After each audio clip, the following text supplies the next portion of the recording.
Yo. Dis-moi, est-ce que tu connais la signification du mot cimetière? Parce que j'ai fait des recherches et apparemment ça viendrait du latin classique coemeterium. Oui, je sais, on dirait un sort dans Harry Potter. Qui viendrait lui-même du grec ancien coemeterion et qui signifie lieu pour dormir ou dortoir. Ouais, dortoir. Donc pour les gens là qui sont dans un pensionnat ou dans un camp militaire, chaque fois que vous dites je vais au dortoir, en fait vous dites je vais au cimetière. Voilà. Allez, bonne nuit, dormez bien. Bref, installe-toi pour l'histoire d'aujourd'hui, on va voyager un peu et on va prendre la direction de l'Irak. Et t'inquiète que tu sois vacciné ou pas, il n'y a pas besoin de passe sanitaire dans cette vidéo pour quitter la France. Allez, sans plus attendre, on embarque tout de suite.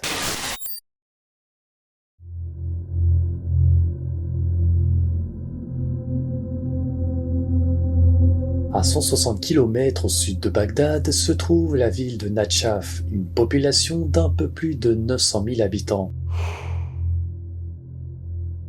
Cette ville, elle a de nombreuses particularités, et l'une d'entre elles, c'est ça.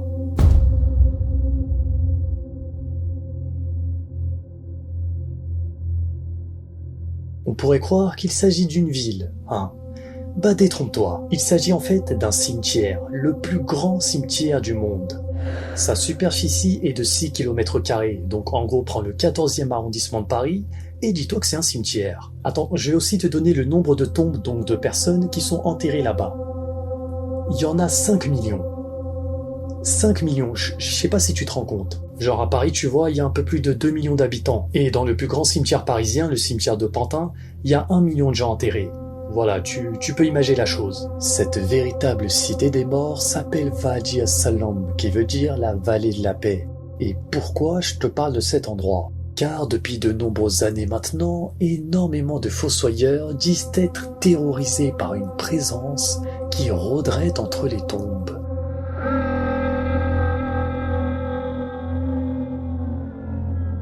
Cette entité n'apparaîtrait que la nuit et a déjà blessé très gravement de nombreux fossoyeurs. Pire que ça, en 2018, cette chose a causé la mort de 4 d'entre eux. Mais il y a peut-être plus qu'une entité. Hani Abognaim, 61 ans, qui a exercé la profession de fossoyeur durant 11 années, a déclaré « Il y a 2 sortes d'êtres ici, 2 monstres du cimetière, le djinn et le Tantale. » Le djinn, on va en parler après. Parlons d'abord du Tantale. Étant donné l'expérience de Hani Abognaim, t'as beaucoup de jeunes fossoyeurs qui sont tombés nez à nez avec le Tantale, qui sont venus lui demander conseil. On va prendre le cas de Ader El-Hatmi, c'est un gars de 28 ans qui a été violemment agressé par le Tantale. Voici les faits qui se sont déroulés le 1er décembre 2016. Durant cette nuit, Ader, alors âgé de 23 ans, était dans le cimetière en train de creuser une tombe. À un moment donné, il a vu du coin de l'œil une ombre grandir dans son dos. Puis, avant même qu'il ait eu le temps de réagir, il s'est pris un violent coup derrière la tête. La seconde après, il s'est écroulé dans le trou qu'il venait de faire et a perdu connaissance. C'est entré en moi par la tête, puis dans tout mon corps, et quand c'est ressorti, je suis tombé. Ensuite, j'ai commencé à convulser, ma mâchoire s'est dévissée, ma bouche pendait, et j'ai perdu conscience.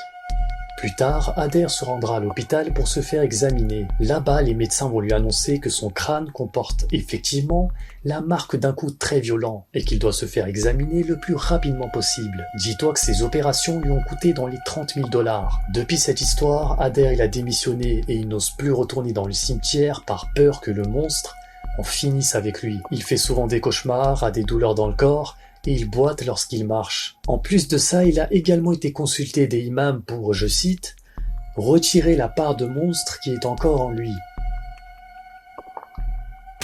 Maintenant, je vais te raconter l'histoire d'un autre fossoyeur, l'histoire de Murtaza Jawad. Jawad avait 18 ans au moment des faits. Il était environ 1h du matin et lui aussi était en train de creuser une tombe lors d'une cérémonie funéraire où les proches de la défunte étaient présents. Une fois le trou terminé, il s'est passé quelque chose qu'il n'oubliera jamais. C'était en pleine nuit, aux alentours d'1h du matin. J'ai déposé le cadavre d'une femme dans sa tombe. Puis quand je me suis penché pour tourner la tête de la défunte en direction de la Mecque, sa main m'a giflé. Et le pire, tu sais c'est quoi? C'est que le corps de la femme, il était enveloppé dans un drap, mais en plus de ça, elle était ligotée. Et mais c'est flippant. Jawad, tellement il a eu peur, ça l'a pétrifié. Les proches de la défunte étant derrière lui, ils ont rien vu et il a rien osé leur dire par peur d'être pris pour un taré. Quand il est rentré chez lui cette nuit-là, il s'est enfermé dans sa chambre, traumatisé et complètement effrayé. Cet événement avait causé chez lui une profonde dépression qui va le suivre durant de nombreuses années. Il se brûlait la peau avec des mégots et plusieurs fois il a essayé de mettre fin à sa vie, sa mère intervenant à chaque fois pour l'en empêcher. Pour guérir de tout ça, il avait fini par se rendre au Liban pour être interné dans un hôpital psychiatrique. Au bout de 5 ans, il a pu se rétablir et depuis, il a repris son métier de fossoyeur. Alors maintenant qu'on a le contexte et tout, parlons du Tantale et parlons du djinn. Le Tantale serait un fantôme qui porte aussi le nom de Bzebza ou Grelia. Le djinn, lui, je vais t'expliquer vite fait c'est quoi. Dans l'islam, les djinns sont des êtres faits d'un feu sans fumée qui peuvent prendre une apparence végétale, animale ou humaine. Il y en a qui sont bons, d'autres maléfiques, et il y a plusieurs types de djinns. Selon Ania Bognaim, le djinn du cimetière serait ce qui est appelé en Occident une goule. Et une goule, ça fait quoi? Ça adore les cimetières, ça déterre les morts pour s'en nourrir, et ça lui arrive d'apparaître sous les traits d'une femme. Ces deux entités, Ania Bognaim, ça lui arrive encore de les croiser. Du coup, il est toujours armé d'un pic, au cas où, pour pouvoir se défendre. Et voici la description terrifiante qu'il donne de ces choses. Je les ai vus la nuit sautant de tombe en tombe pour se nourrir de corps fraîchement enterrés. Ils ressemblent parfois à un gros ver, à un petit enfant ou à un chat vêtu d'un grand manteau de fourrure. Ils peuvent aussi se manifester par les pleurs d'un enfant, le cri d'une femme, le hurlement d'un loup ou encore le bruit d'un sifflet. Bon.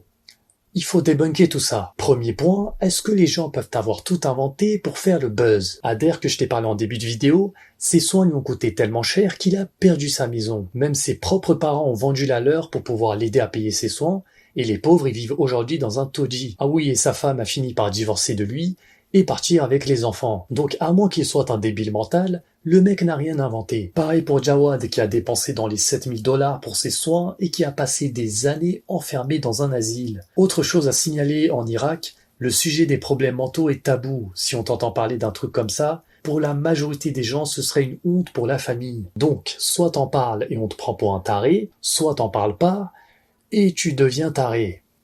Voilà, donc il y a vraiment quelque chose de grave et de sombre qui se passe dans ce cimetière. Deuxième point, est-ce que c'est pour autant vraiment un fantôme ou un djinn derrière tout ça? On n'a rien fondamentalement pour le confirmer ou pour pas le confirmer. Mais ce qu'on sait, c'est que ce phénomène, ça fait plusieurs décennies qu'il dure. Les gens voient des choses et continuent à en voir.